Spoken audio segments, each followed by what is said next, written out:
Hello friend और स्वागत है आप सभी का हमारे चैनल आरएनजे क्लासेस में। दोस्तों मैं अखिलेश मिश्रा फिर से स्वागत करता हूं आप सभी का हमारे चैनल पे।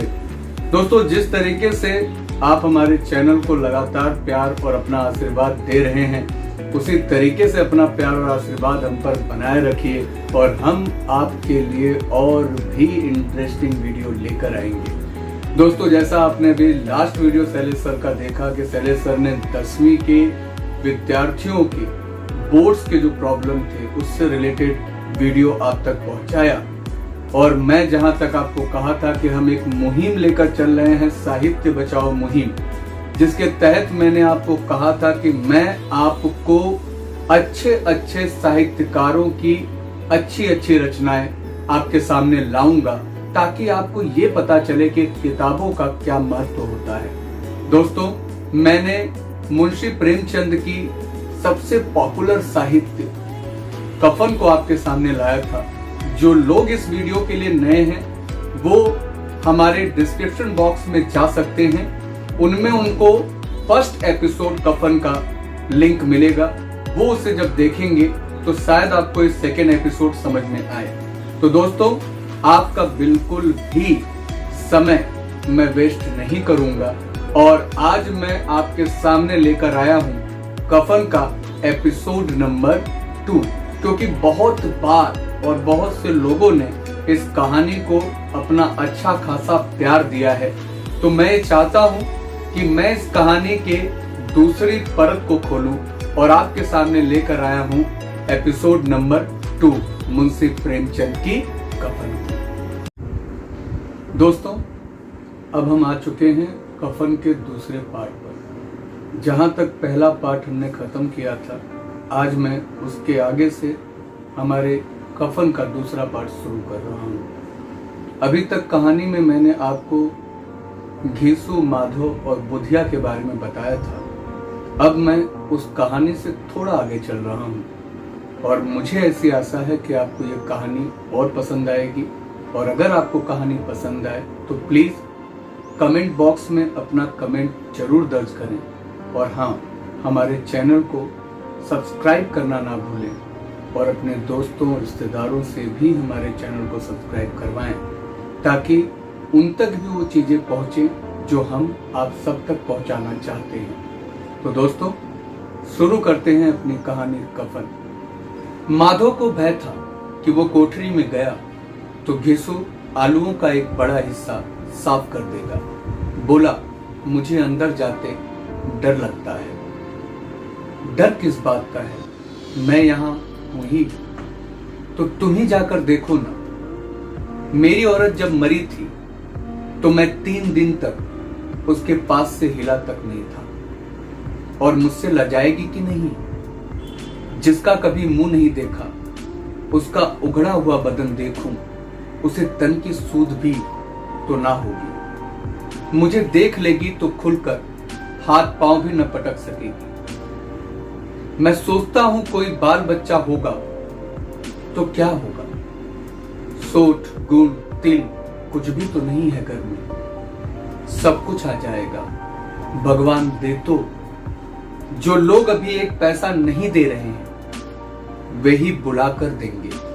मेरे 9 लड़के हुए, घर में कुछ न था मगर भगवान ने किसी तरह बेड़ा पार किया। जिस समाज में रात दिन मेहनत करने वालों की हालत उनकी हालत से बहुत ज्यादा अच्छी नहीं थी, किसानों के मुकाबले वे लोग जो किसानों की दुर्बलता से लाभ उठाना जानते थे कहीं ज्यादा संपन्न थे। वहां इस तरीके की या वहां इस तरह की मनोवृत्ति का पैदा हो जाना कोई अचरज की बात न थी। हम तो कहेंगे घिसू विचारवान था, जो किसानों के विचार शून्य समूह में शामिल होने के बदले बैठक बाजों की कुत्सित मंडली में जा मिला था। हां, उसमें यह शक्ति न थी कि बैठक बाजों के नियम और नीति का पालन करता। इसलिए जहां उसकी मंडली और गांव के सरगना और मुखिया बने हुए थे, उस पर सारा गांव अंगुली उठाता था। फिर भी उसे यह तकसीम तो थी कि अगर वह फटेहाल है तो कम से कम उसे किसानों की सी जी तोड़ मेहनत तो नहीं करनी पड़ती। उनकी सरलता और निरहता से दूसरे लोग बेजा फायदा तो नहीं उठाते होंगे। दोनों आलू निकाल निकाल कर जलते जलते खाने लगे। कल से कुछ नहीं खाया। इतना सब्र न था कि उन्हें ठंडा हो जाने दे। कई बार दोनों की जबानें जल गई। छिल जाने पर आलू का बाहरी हिस्सा तो बहुत ज्यादा गर्म न मालूम होता, लेकिन दांतों के तले पड़ते ही अंदर का हिस्सा जबान, हलक और तालू को जला देता था। और उस अंगारे को मुंह में रखने से ज्यादा खैरियत इसी में थी कि वह अंदर पहुंच जाए। वहां उसे ठंडा करने के लिए काफी सामान थे, इसलिए दोनों जल्द जल्द निकल जाते। हालांकि इस कोशिश में उनकी आंखों से आंसू निकल जाते। घीसू को उस समय ठाकुर की बारात याद आई, जिसमें 20 साल पहले वो गया था। उस दावत में उसे तृप्ति मिली थी। वह उसके जीवन में एक याद रखने लायक बात थी।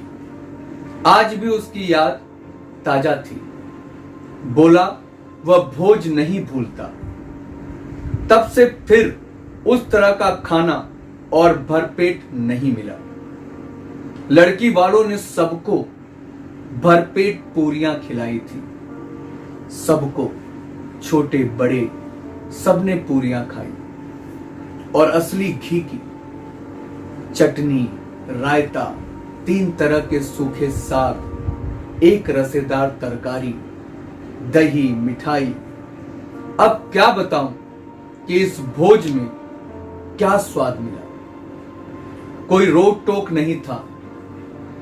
जो चीज मांगो और जितना चाहो खाओ। लोगों ने ऐसा खाया किसी से पानी न पिया गया। मगर परोसने वाले हैं कि पत्तल में गरम गरम गोल गोल सुवासित कचौरियां डाल देते थे। मना करते हैं कि नहीं चाहिए। मना करते हैं कि नहीं चाहिए।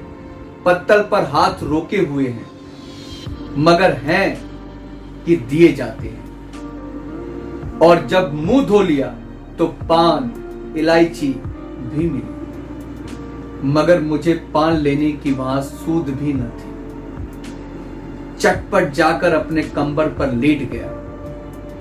ऐसा दिल दरिया था वह ठाकुर। दोस्तों, कफन का ये था आपके लिए दूसरा भाग। मैं फिर मिलूंगा आपको तीसरे भाग में। तब तक इसी तरीके से हमारे चैनल पर बने रहिए। और हाँ, चैनल को सब्सक्राइब करना ना भूलें। और अगर आपको इस कहानी में कोई भी त्रुटि मिलती है, कोई भी तकलीफ होती है, तो आप हमें प्लीज कमेंट बॉक्स में जरूर लिखें। तो मैं अखिलेश मिश्रा लेता हूं आप लोगों से विदा। जरूर अपना ध्यान रखें। इस कोविड में आप अपने आप को सुरक्षित रखें। और फिर मिलेंगे कफन के तीसरे भाग में, नेक्स्ट वीडियो में। तब तक अपना ख्याल रखें।